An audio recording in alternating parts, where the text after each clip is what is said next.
Welcome to the GetRealWealth.com radio show, where wealth means a lot more than just building a second stream of income. Listen and learn how 70% of the millionaires in America used real estate to create a lifestyle that most people only dream about.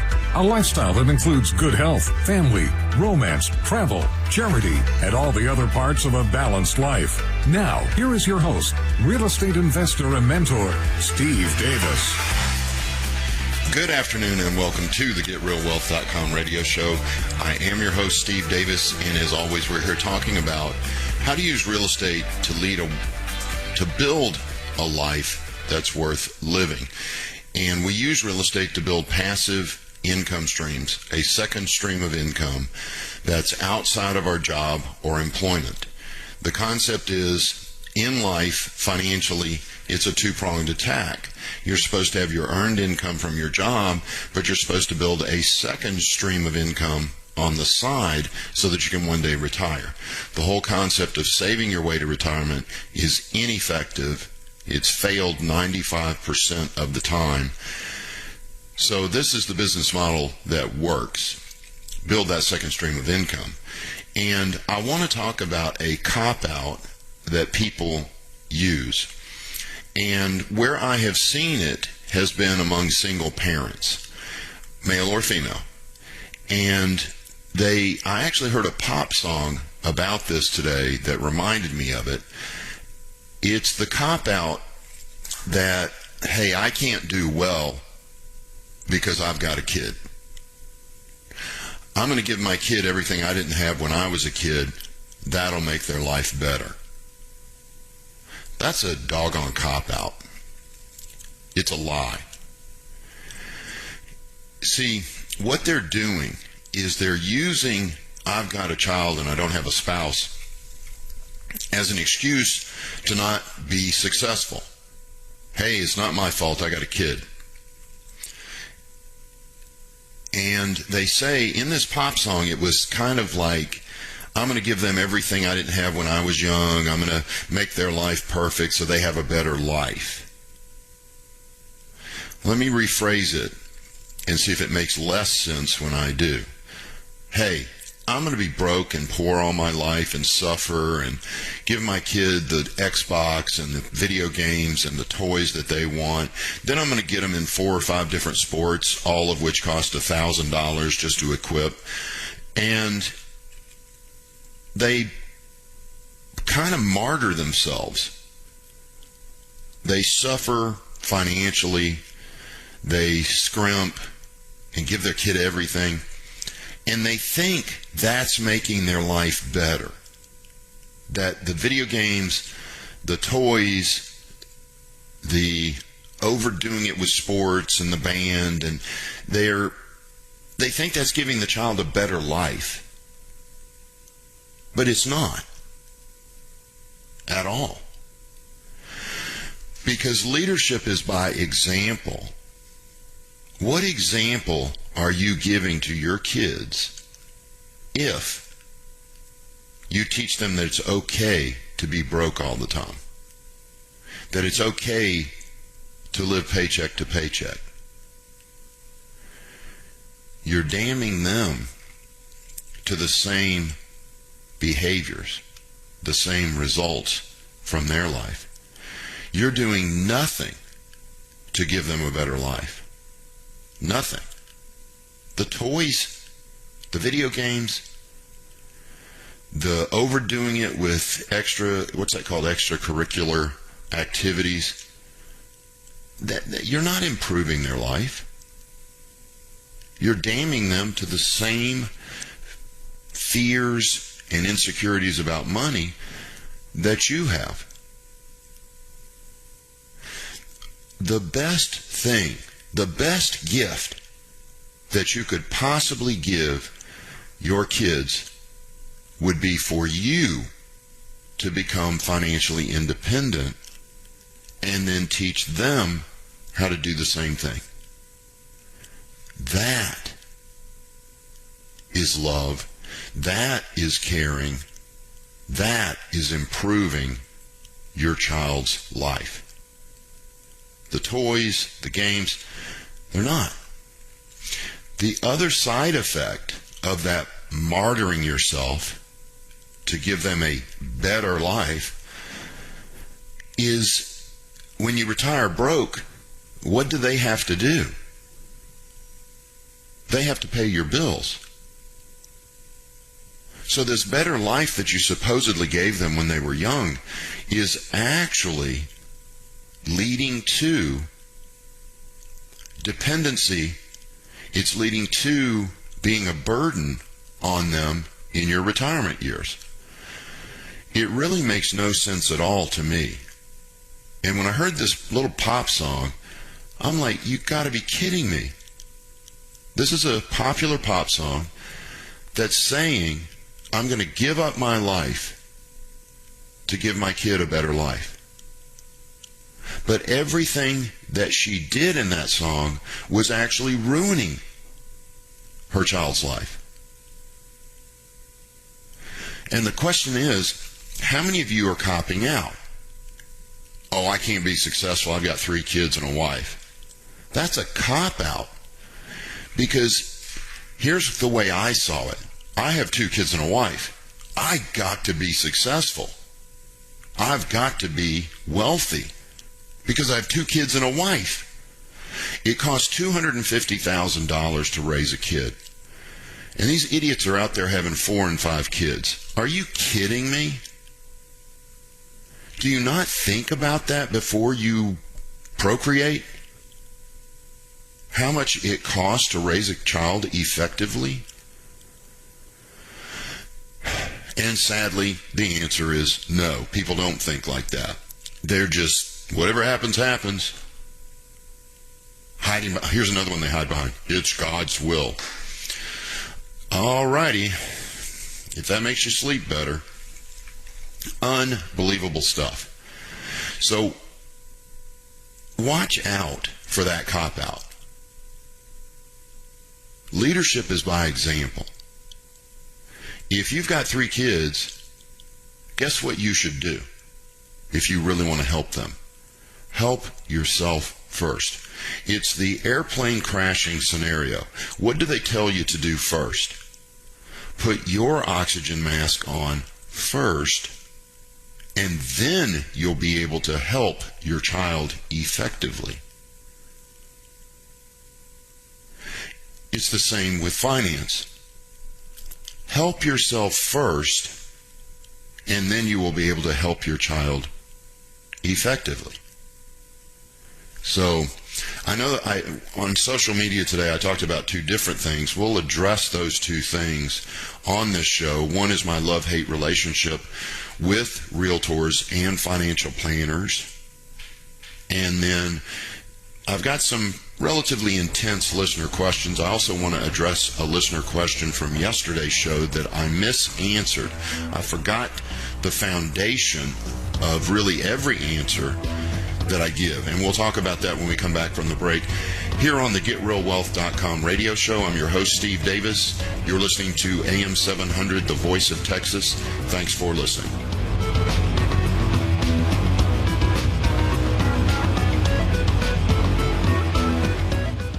Did you know that 95% of Americans fail to retire by age 65 and 36% are dead? The good news is that here at the GetRealWealth.com radio show, we know what the other 5% are doing. 70% of them own real estate.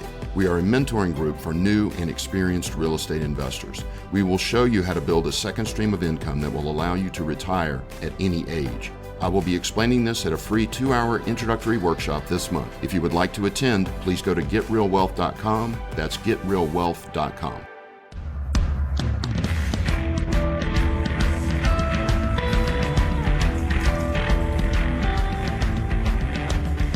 Welcome back to the GetRealWealth.com radio show. I'm your host, Steve Davis. Remember, if you've got a question for me, you may call at any time, and you can ask anything. Don't worry about the subject matter I'm covering, because a lot of the subject matter that I cover is designed to, some of it's designed to irritate you, to get you to think about your life and what you're doing with it, and kind of challenge. Like the first segment on copping out because you have kids that's designed to irritate that person.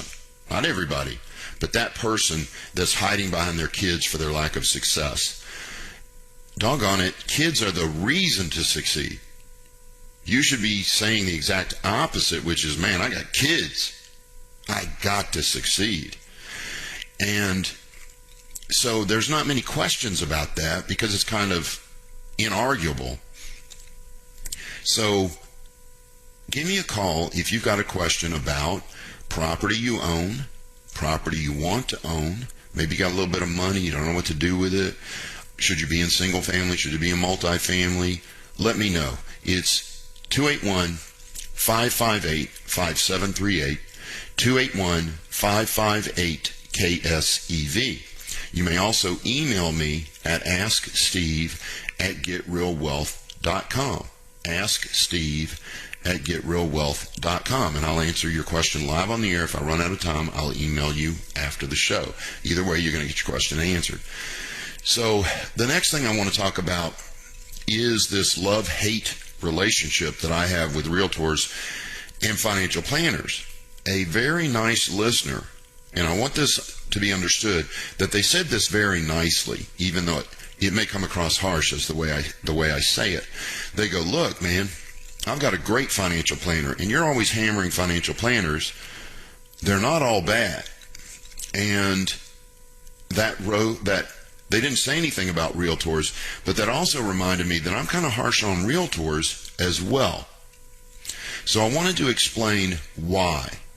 See, I love financial planners, and I love realtors. Here's the problem. As with any career, there's an 80-20 rule out there. And I'm kind of harsh on how I define it. 80% are useless, 20% are good, and the top 20% of the top 20% are great. 80-20-20 rule. Notice I said 20 twice. 80% are useless, 20% are good, and the top 20% of the top 20% are great. The challenge is finding that top 4 or 5%. Now, isn't it a coincidence? When you look at the retirement statistics, they're the same. 95% of people fail to retire by age 65. Only 5%, there it is, the top 20% of the top 20% succeed. And the object of this show is to give you skills and ideas that get you in that top 20% of the top 20%. That's really what Real Wealth Academy does. We're constantly trying to push more people into that and expand that 20% to maybe 40% so that there's growth. Because if we just teach the same people that are already succeeding how to succeed, we really haven't done anything to change America or our mission. And there's some clubs out there that do that. That's all they do. They really look for people who are already successful, and they show them how to be more successful. We take everybody. I don't care if you're starting with bad credit and no money, or you're starting with money but no credit, or credit and no money.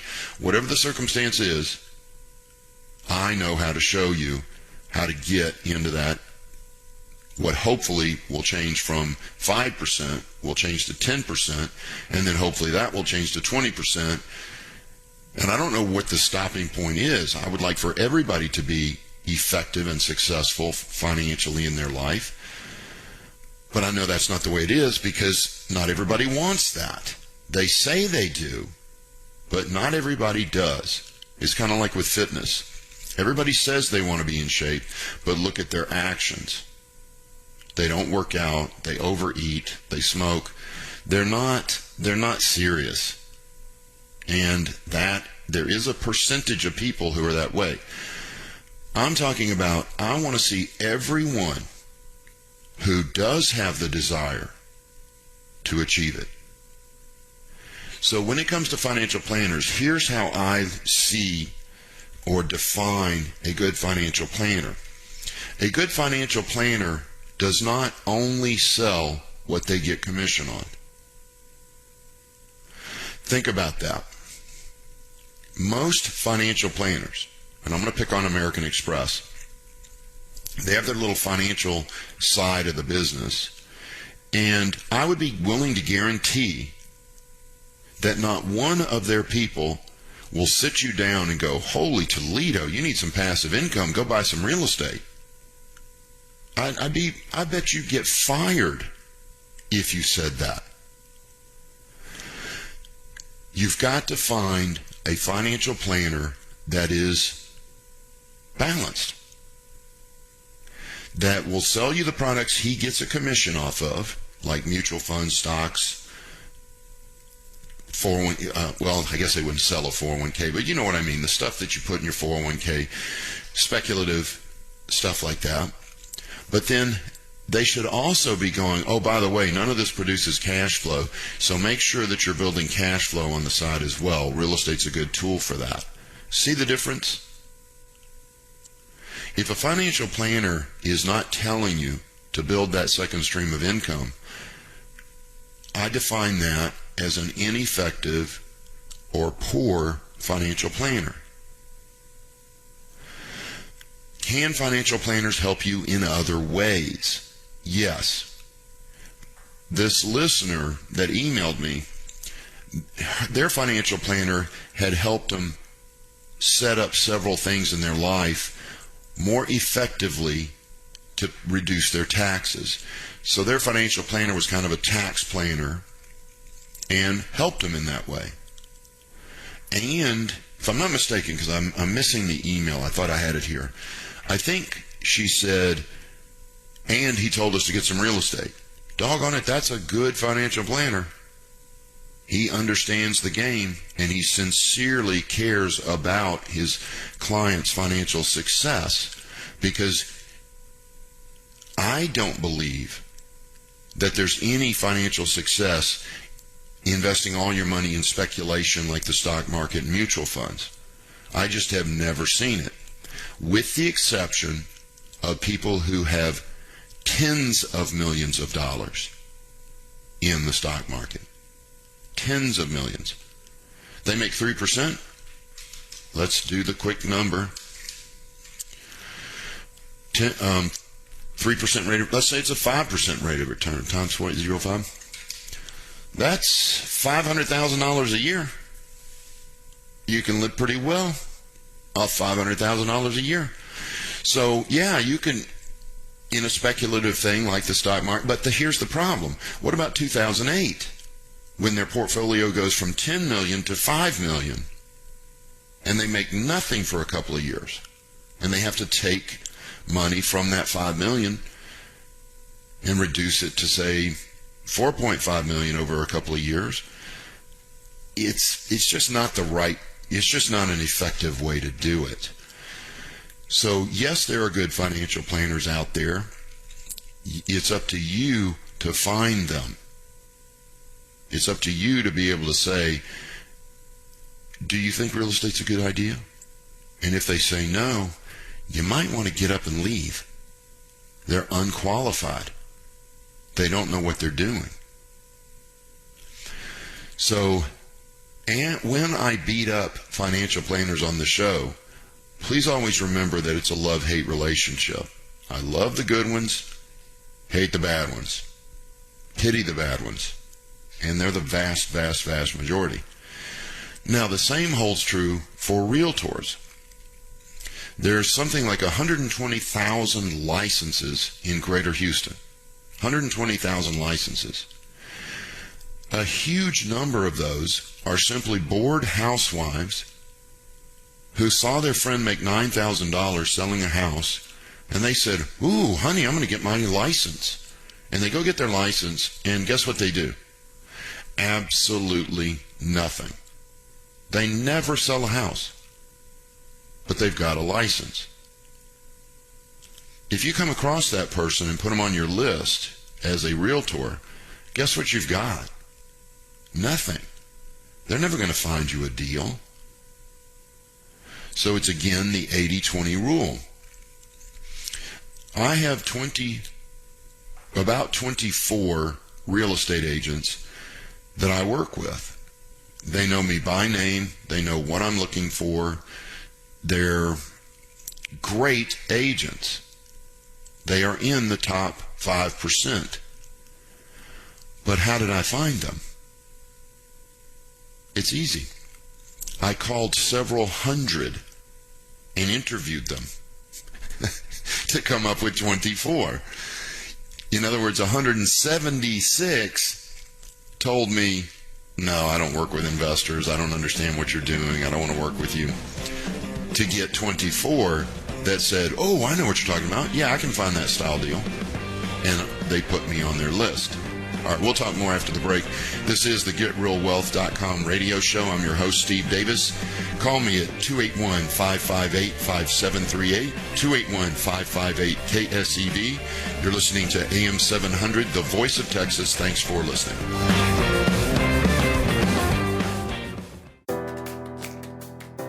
Did you know that 95% of Americans fail to retire by age 65? On the GetRealWealth.com radio show, we study what the 5% who are successful are doing.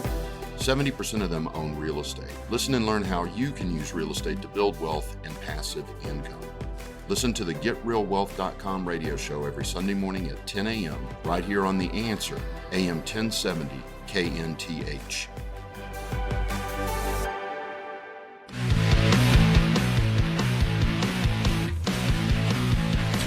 Welcome back to the GetRealWealth.com radio show. I'm your host, Steve Davis. If you've got a question for me, please call me now at 281-558-5738. That's 281-558-KSEV, or email me, asksteve@getrealwealth.com, asksteve@getrealwealth.com. And I'll try to answer the question live on the air. If I don't get to it, then I'll answer it offline. That email is open to you 24 hours a day, 7 days a week. AskSteve@getrealwealth.com. So we're talking about real estate agents, and the question that generally comes up is, what do you mean you work with 24 agents? My agent said I have to only deal with them.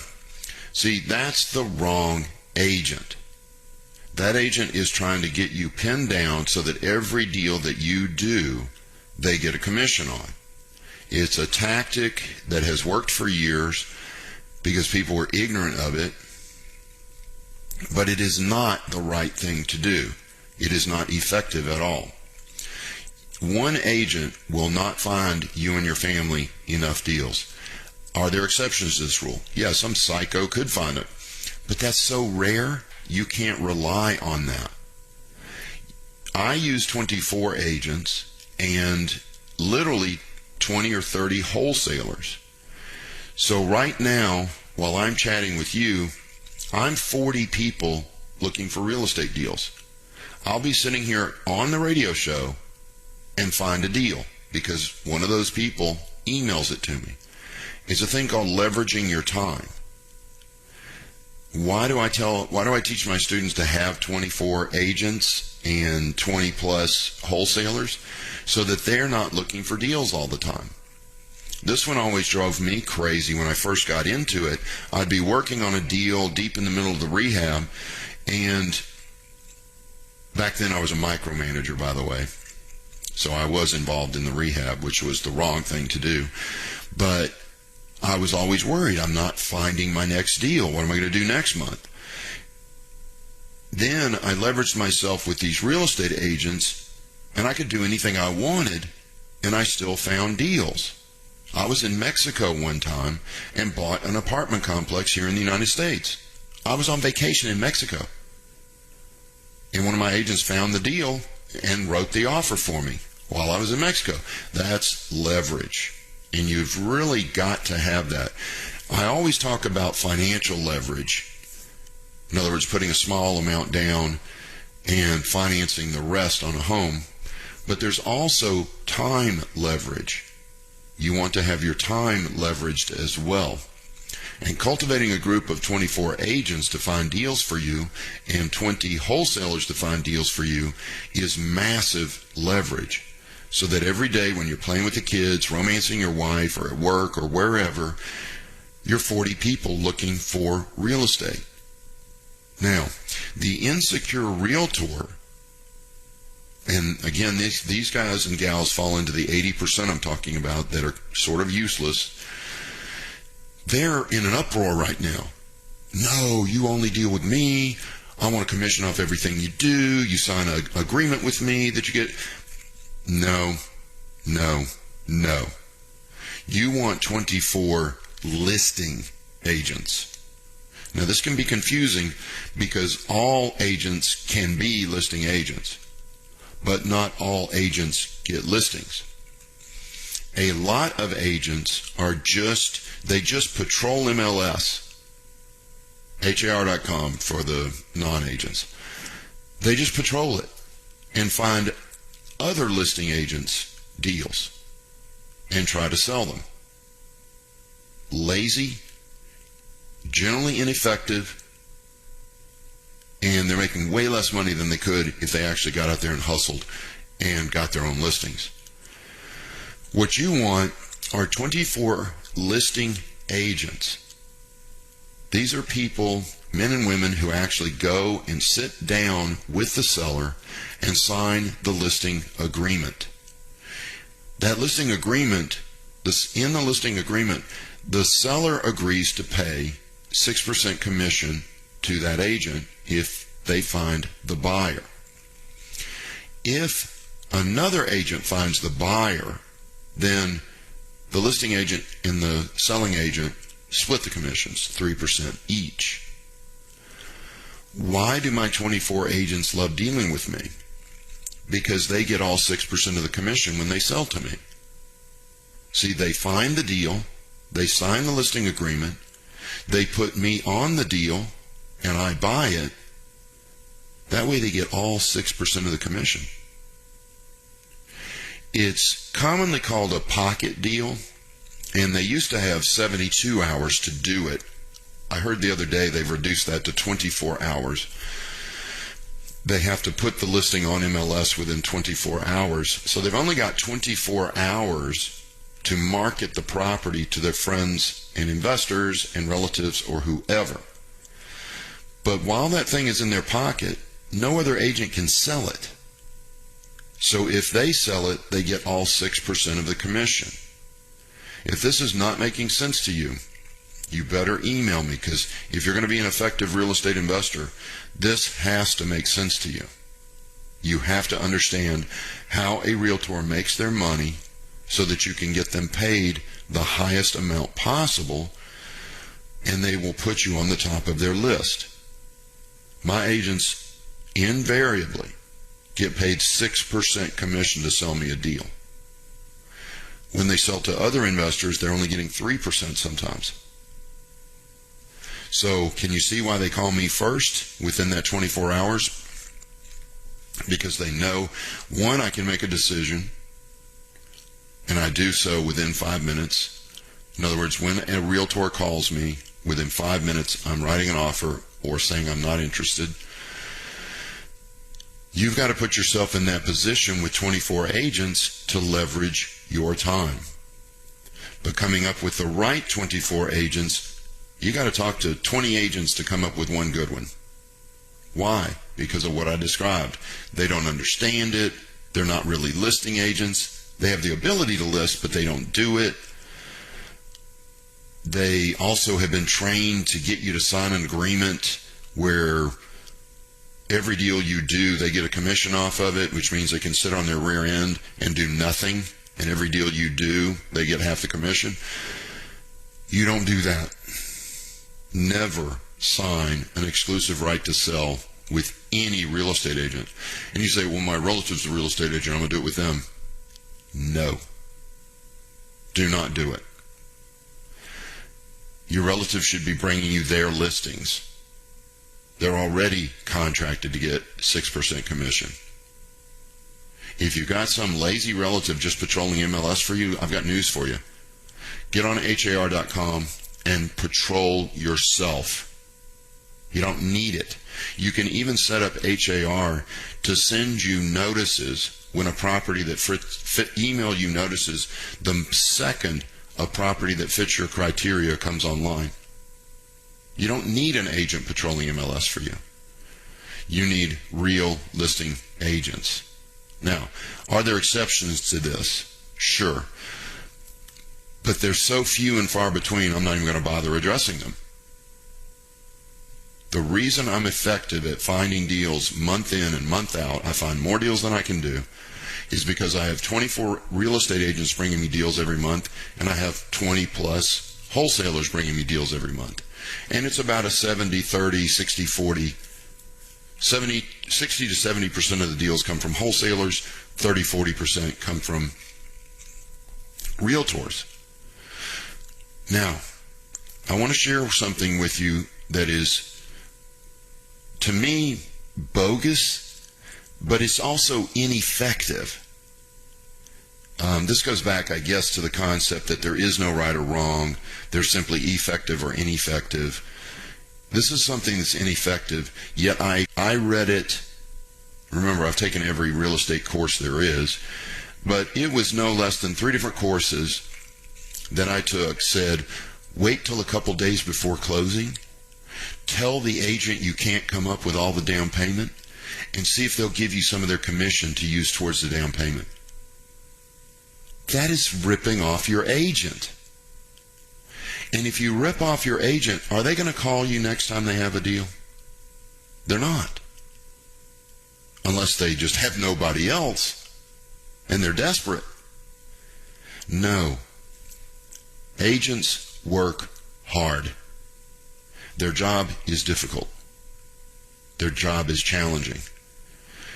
When you find a good one, there's a skill set that you don't have. They earn their money. Get them paid. And you will be at the top of their list forever. I'm telling you, I'm the first person that most of my agents call. Now, I know some agents who have some other good investors on their list, but I'm in the top 2 or 3 on 24 people's lists. I get called. I get emailed. I find more deals than I can do, and you will too. So there's my little sales pitch for why I have a love-hate relationship with financial planners, and I have a love-hate relationship with realtors. I love them all, but there are a lot of bad ones. The majority are bad. Okay, you can email me at asksteve@getrealwealth.com or call me at 281-558-5738. You're listening to AM 700 KSEV, the voice of Texas. Thanks for listening. Did you know that 70% of the millionaires in America used real estate as their main investment vehicle? You can and should have some real estate in your portfolio. This is Steve Davis, host of the GetRealWealth.com radio show. Starting with bad credit and no money at age 27, I began investing in real estate. By 30, I was retired. I will be explaining this at a free 2-hour introductory workshop this month. If you would like to attend, go to GetRealWealth.com. That's GetRealWealth.com. Thank you for listening.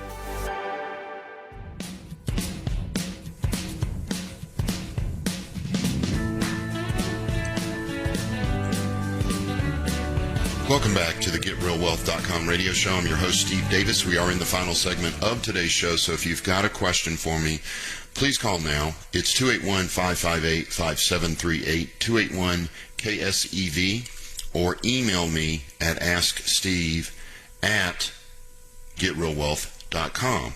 Now, I've got this, I seem to get this about every day, and I think it's from our little ad during the breaks, of somebody asking about the free introductory workshop and asking me to reserve a seat for them. Oh, no, they asked, I'm sorry. This is actually a legitimate email.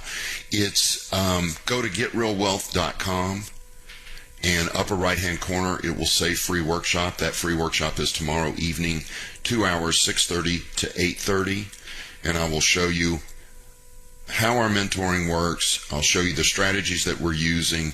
I'll do a single family case study, an apartment complex case study, show you how we're making money and how you can do it too. So go to getrealwealth.com, upper right hand corner, click the free workshop page. Okay, this first question, I'm going to read it. It's I think the person was a little nervous when they wrote it, because there's a few mistakes in it, but I'm going to read it as is. And think about this, because I think every one of you can answer this question. Every one of you can answer this question. I guarantee it. It says, I asked tenant 3 times if he would have the cash for deposit and prorated rent tomorrow. Okay, there's 2 things wrong already. She's calling them a tenant when she doesn't even have the deposit yet. And she's prorating the first month. You don't do that. You don't even run a credit and criminal report until you have the application deposit, which becomes the security deposit. That's equal to 1 month's rent. And you don't prorate the first month. The first month is paid in full. You prorate the second month if they move in the middle of the month. Let's go back to the email. Now, he only has the security deposit, and I don't have a signed lease. He says he gets paid this Friday, so we'll have the funds Saturday, but has no other financial commitment to me. So he could just walk away and leave me with loss of a week. I think I should get a fairly large deposit from him, which would be deducted from the total he owes on lease signing. The rent for the house is $2,000. I think I should ask for $1,000 deposit. Getting tired of chasing these people. All right, I'm going to ask you, and I guarantee every one of you can answer this question. Should she lease to this individual? Do you think it's going to get better after they move in? Absolutely not. Why would she lease to them? Greed and laziness. That's the only reason you would lease to this person. You're greedy. You don't want to make that mortgage payment. You want to collect some security deposit and the first month's rent. In this case, the prorated rent. Totally ridiculous. Greed and laziness. Oh, I don't want to go back out there and start hustling again and try to lease it again. This person is going to move in and be a nightmare. And it's not his fault. Whose fault is it? It's her fault. It's her fault. Because what? She's terrible at property management. She doesn't know what she's doing. And chances are, I know the reason. She went out and bought a rent property before she took a course on buying rent property. Think about that for a second. And that leads me back to what I promised you at the beginning of the show. I was going to readdress a question from yesterday. Somebody called me up, I believe they had 10 grand, and asked me what they should do with it. And I went straight to buying one rent house, or wholesaling to turn that into $20,000 and buying a rent house. But I forgot the number one thing. If you've got $10,000 to invest, where should the first $500, $1,000, $1,500, $2,000 go? Education. Education. You've got to know what you're doing. You've got to know the best practices, plus the laws associated with leasing property. You've got to know those things before you ever write your first offer. Or you'll be like this lady who, I know it sounds like I'm being harsh. I am being harsh. But I've got to be harsh on this one because this is a lady who does not know what in the heck she's doing. She's going to get slaughtered in the marketplace because she had this arrogant idea, oh, I'll just figure this out as I go. This is not rocket science. I'll figure it out as I go. No, you won't. You'll lose $10,000, maybe $20,000 because you did the deal wrong. So please, and this goes to everybody, your first investment is always in yourself. I think I'm borrowing from Ben Franklin. He says that the highest rate of return you'll ever get is investing in your own education. I'm butchering that, but he said that. And I totally agree with him because I spent probably $20,000 on books and CDs before I ever bought a piece of real estate. But when I did buy the real estate, I did it right the first time. I didn't burn my hand on the stove and not want to go back. I did it right the first time. I felt good about it, and I did it again and again and again and again. So please, we'll call her Jane Doe to keep her anonymous. Jane, stop what you're doing. Do not lease to this individual. You don't have to give their security deposit back because you never collected it. And next time, do it the way I teach you. And I taught this yesterday on the show. You get an application fee, $35 or $45, non-refundable, and you get an application deposit equal to 1 month's rent, non-refundable, unless you turn them down. If you turn them down because they have bad credit or whatever, you give them that application deposit back. But if you approve them, the application instantly becomes a non-refundable security deposit. And if they back out on you and don't ever sign the lease and don't bring the first month's rent, that's your, we'll say $1,500 if the rent is $1,500. Do that. Don't ever don't even bother running credit and criminal reports on people that haven't given you the application deposit equal to 1 month's rent. You have no control in the situation. They're not real, and they're going to jerk you around just like this guy is jerking you around right now. Now, with all those harsh words, Jane, love you. Just stay calm. Don't beat yourself up. I didn't use your name. Nobody knows it was you. But now I want you educated before you do this again. Or you're going to continue to do it wrong and end up harming yourself and your family. So it doesn't have to be Real Wealth Academy. There's other groups out there, especially in the rental field. But you got to join one. You got to take a 2-day class, a week-long boot camp or something like that so you know what you're doing. Okay? Let's go to the next email from John. He says, I'm considering a jump into residential real estate as an investment opportunity and have read the rule of 1% and rule of 2%. Monthly rent should be 1 to 2% of the property price. I understand they aren't necessarily hard and fast rules, but based on my financial modeling, I won't reliably generate cash flow unless I land in that 1 to 2% range. If my understanding is correct, I'll need to find a property with a price to rent ratio between 4.17 and 8.33 in order to meet the rule of 1 and 2 respectively. I'm just going to stop reading because everything, I'm being too harsh today. It's all wrong. There is no 1% rule. There's no 2% rule. Nobody cares about rent ratios.